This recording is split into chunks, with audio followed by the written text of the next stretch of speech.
What is the most ridiculous? Your information technology worker. You have to fix this request you've received. Had a lady executive use her laptop bag as a wheel chock when her husband changed her tire. She ran over it. She brought it to us and said, "Make this work. I have a presentation in an hour." Then left. We took it out of the bag and it was U-shaped. We laughed at the situation. There was nothing we could do. The hard drive was even crushed. She came back and screamed at us for our incompetence while demanding another laptop, her third in 6 months. Our team lead took the laptop to the VP of technology. He brought her down to our office and made her apologize and told us she did not get any more laptops. If she wanted to work on the weekends, she had to come into the office. She was fired for inappropriate sexual behavior with a 17-year-old intern. His dad was a senior VP. Lady called to report her monitor wasn't working. After troubleshooting and asking her multiple times if everything was plugged in, she finally pipes up that the monitor doesn't have the light on. The monitor wasn't plugged in, and she wanted me to wake a guy up at 3 AM to do it because she was dressed too nicely to do it herself because she was preparing for a meeting at 6 AM. Told her to do it herself because I was not about to wake up the on-call for that. She complained to our director and he literally laughed at her and her reasoning for wanting the on-call sent out, and she is now banned from calling in. One of my first jobs was in the 90s. I was senior at admin for a medium-sized company, and on my day off, the CEO called. I had to get in cause the mail wasn't working and also the banking software didn't work. This CEO was primarily responsible for the financial department, so especially this last part was hurting him. When I came in, said CEO was really flaming, basically burning the entire department of 3 PPL as being incompetent, overpaid people, and all the loss of business revenue should come out of our pockets, etc. So during this lovely tirade, I come in, and in a few seconds I realize we have a problem with the internet connection. Keep in mind, these were the 90s, so we had a dual ISDN connection and a dial-up modem connected to it. I run a few tests, and instead of the common modem sounds, I hear some low-res voice on the line. I connect a regular phone to it, listen to it, and then gave it to the CEO saying, "It's for you." After that, the CEO said nothing and used his own mobile to manage the finances. What did the ISDN phone say?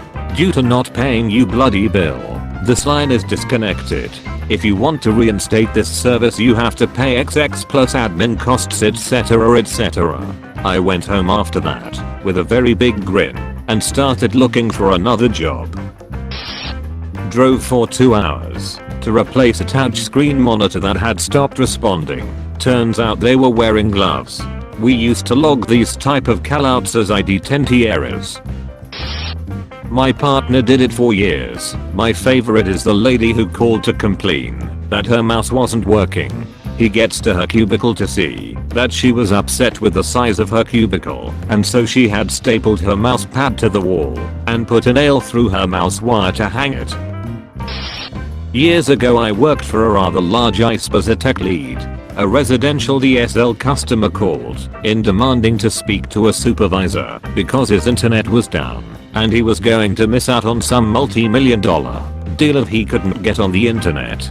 He kept yelling at me throughout the call and demanded I fix it immediately. While troubleshooting the issue I could see that I couldn't reach the DSL his connection ran through.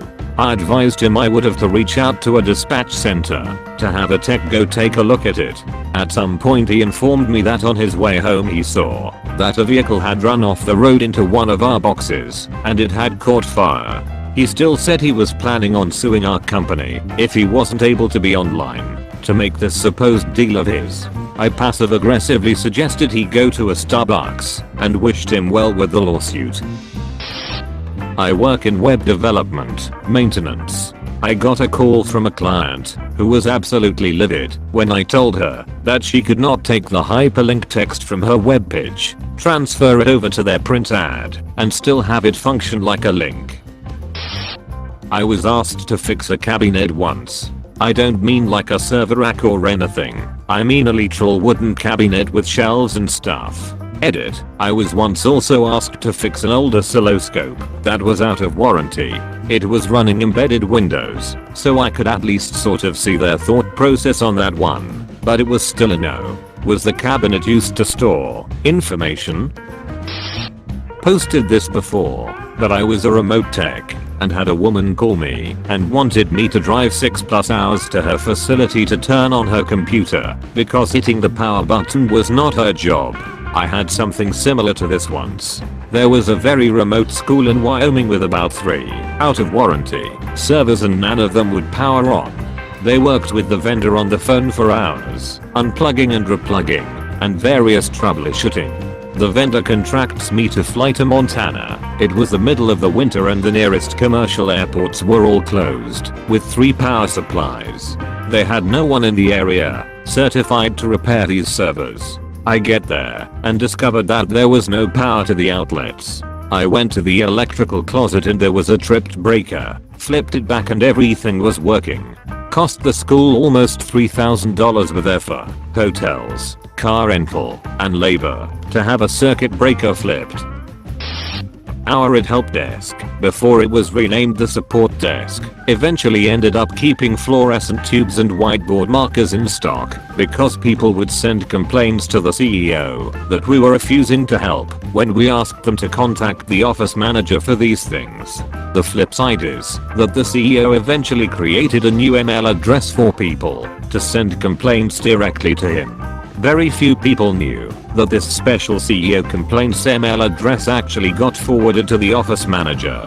People have the capacity for such unimaginable greatness and such hard to believe stupidity. I was personally once reported for sabotaging a specific secretary by refusing to fix her printer. It was printing garbage. Turns out she installed an Epson color printer driver from the disk that came with her friend's new color printer on her Win95 computer so that her Mono HP DeskJet printer would also print color. She reported me the 3rd time I uninstalled the bad driver and asked her not to do it again. I was working as a developer at a Navy contract. One morning, a Navy captain walked up to my desk. "You're Roman." "Yes, sir. How can I help you?" "I got a virus in my email, so I forwarded it to you." But, why?" "Well, I didn't want it in my inbox." But, was it supposed to go to somebody else? You *COULD* have deleted it or notified the IT guys across the hall who deal with that type of stuff, sir." "Well, you're it, right? Sigh." Get an email from a user one day. "The numbers on my keyboard don't work." Alright, not a lot to go on, but probably easier to just give them a new keyboard. I look up the user to figure out where I need to go with the keyboard and see their past logins are only on a work laptop. Alright, better actually email them then, just to confirm. All the other keys on the keyboard work, but not when you use the numbers on either the top row or on the pad to the right. 2 days later, 9 AM, user response, "Just the pad on the right. This is really annoying. Can you come take care of this quickly?" Alright, you took your time for that reply, but maybe you were out or busy. If it's just the number pad, probably has numlock turned off. I look up the model number, definitely has a numlock key, so I email back at 9:15 AM. It could just be the numlock has turned off. There should be a key called num with a lock on it just above the number pad. Could you press that first then try to use the numbers and let me know the results? Next day, user submits a ticket, numbers on keyboard don't work. Frustrated at this point, I send another email. "Is this concerning the issue with the number pad? Were you able to try the numlock key, and if so, how did that turn out?" 2 days later, user sends a new email directly to me and CCs the CEO of our 10,000 employee company. Email says, "I've been trying to have this issue resolved for over a week now. Can somebody please come fix my laptop? The keyboard does not work." I just stare at my screen for a minute. Who the hell is this person? System says they are just a CSR. Do they know the CEO? Have I really done anything wrong here? After the initial shock and self-doubt, I realize I'm totally fine and this guy has got to be the biggest moron in the world. So I walk over to my boss's office and let him know the situation. He's just as dumbfounded when I mention the CCing the CEO part, says he'll look into it, but for now just go down and fix the issue. So I walk over to this guy's station, and he looks like he's 18. He tells me the same things I already knew from the emails. I lean over him, open a notepad, press a couple keys, and as I suspect everything works fine. But the number pad is moving the cursor around. Press the numlock key, and then type again. Numbers appearing. I just deadpan the guy, need anything else? And he of course doesn't understand, and just says no, but I can't believe it took you guys a week to figure that out. Knowing nothing good comes from this, I just say, have a good one and leave. Get back to my office. Boss is laughing as I tell him what happened.